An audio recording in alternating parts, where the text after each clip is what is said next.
Hello, I'm Brenda Anderson from Tasting Scotland, a food and drink tour company, and I'm pleased to serve as a World Food Travel Association ambassador in Scotland. Today we're celebrating World Food Travel Day, and I'm joined by Dr Laura Wyness, who is an award-winning freelance nutritionalist and also represents Scotland as one of our 25 food tourism ambassadors. So, Laura, tell us a little bit about the area you represent. So thank you. Yeah, I represent Edinburgh, which obviously is the capital of Scotland. And yeah, it's located on the kind of southeast coast along the Firth of Forth. Beautiful location, our capital city, gorgeous it is too. So what would you say then that Edinburgh is most famous for, or why must you visit? I suppose the castle is one of the top attractions. So Edinburgh Castle and the Royal Mile leading down to the Parliament building and Holyrood Palace are all kind of iconic and must-see places. But it's also quite a green city, lots of green spaces, Arthur's Seat and Carlton Hill, the Botanic Gardens. We've even got a beach as well, Portobello Beach, and the Water of Leith, which is the river that flows through Edinburgh city. And there's some World Heritage sites along that, Dean Village for one. So we've got everything kind of in one city, and lots of great food places, some fantastic independent cafes and amazing restaurants of all different types of foods using the kind of local ingredients. Some amazing talented chefs and Michelin star restaurants, and yeah, lots of eateries to choose from. Yeah, it's got such a great mix, isn't it? It's got everything through, you know, independent cafes, street food, and all the way up to Michelin star dining as well. It's a great city for food. Yeah. Fantastic. Well, thank you so much for that. I'm going to provide you with a few quick fire food and drink questions, and we'll just get a little further insight into yourself, Laura, if that's all right. That's absolutely fine, yeah. Okay. All right then. So are you ready? I am, yes. Okay, so here we go.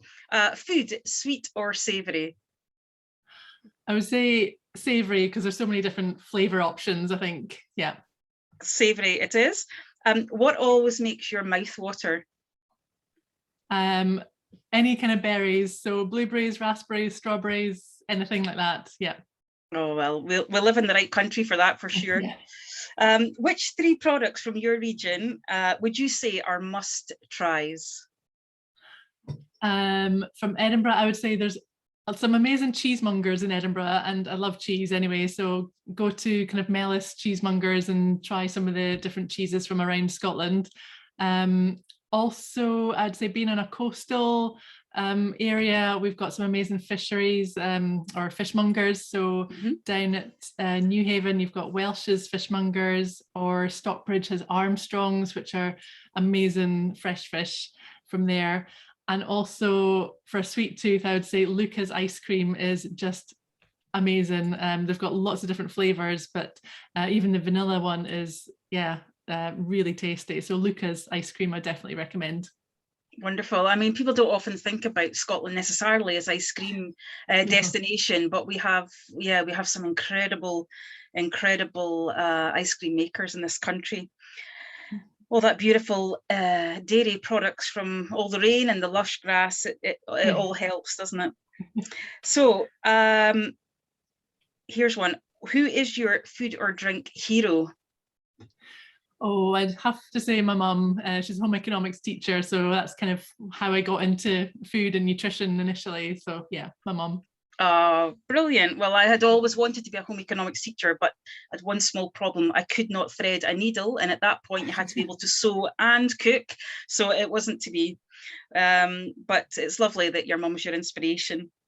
And what about a food or drink item that you could happily live without? I would have to say mussels, which is a bit unfortunate because they are the most sustainable food probably you can have, and there's some amazing apparently fresh mussels in Scotland, but yeah, I'm not a huge fan of mussels. Not a huge fan. What about something though that you would, a healthy food right up your street, something healthy that you would happily eat your weight of? Do you know, I really like oats or porridge. I'm a big porridge fan, and it's just something really comforting about that. So porridge, overnight oats, oat cakes, anything with oats in it, basically, flapjacks and things like that. So I just find it really comforting and healthy as well. Obviously, good for your heart health and lowering cholesterol. So. Yeah, wonderful, little bit of fibre in there as well. And I remember when I was researching Scotland as a whole, and it's the heritage of Scotland's food and drink, I've always been fascinated by that. And I can always remember reading somewhere that a bowl of porridge is supposed to sustain you for 3 hours, 41 minutes. There you are. Depends how big your bowl is, I suppose. It does, but depends how big your bowl is. And yeah, usually I've got a fairly hefty size of bowl of porridge first thing in the morning. Can't beat it. So who makes the best cocktail in your view? Oh, I'm not a huge cocktail fan actually, but I do like the cocktails. If you come out of Waverley train station and just cross the road, there's the Juniper Bar, and you get a great view of Princess Street from there. And they make you whatever cocktail you want, basically. So you can have a look at the menu, but yeah, you just say what you like, and then they come up with a fantastic cocktail for you. So yeah, I'd recommend there. Okay, Juniper Bar it is. What about picnic or campfire meal, and where would you have it? I think picnic in Edinburgh, and definitely just go up Arthur's Seat and find a nice quiet spot with again, I'm all about the views, but get a beautiful view of the city from Arthur's Seat, and it's just a nice quiet kind of away from the kind of hustle and bustle of the city. So yeah, I love it up there. A lovely walk up Arthur's Seat Hill, and yes, sounds perfect. See the sunset. Yeah, see the sunset, indeed. What about a favourite food travel memory? Where have you enjoyed something special? I went, it was quite a few years ago now, I went to Argentina, Buenos Aires, for a work trip actually, and we got taken to a cowboy ranch, and on there they were cooking up some meat on like a fire pit, and it was absolutely amazing. And I then discovered it was Aberdeen Angus beef, which was kind of maybe a home from home, but yeah, it was absolutely cooked to perfection, and yeah, really tasty. So that was a great memory. Great. Well, that's it. I mean, Aberdeen Angus beef, it's iconic from Scotland, but it's iconic across the world, you know, Australia, New Zealand, United States, Argentina. These are all countries that use Aberdeen Angus a lot. So yes, a little wee home comfort there. Then. Yeah, felt like I was at home. Great. And I can imagine on the pit, it must have been amazing. Yeah, so a great kind of smell of the smoke and everything. Yeah, lovely. That all adds to it, doesn't it? Yeah. So we're celebrating World Food Travel Day. You're raising a glass to celebrate. What's in your glass?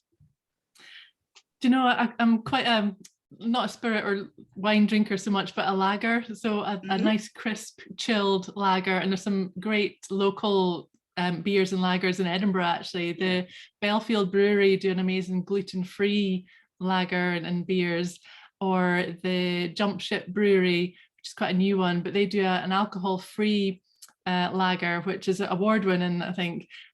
So yeah, no hangover with that one. So definitely a cool, crisp lager, I would say. Nice.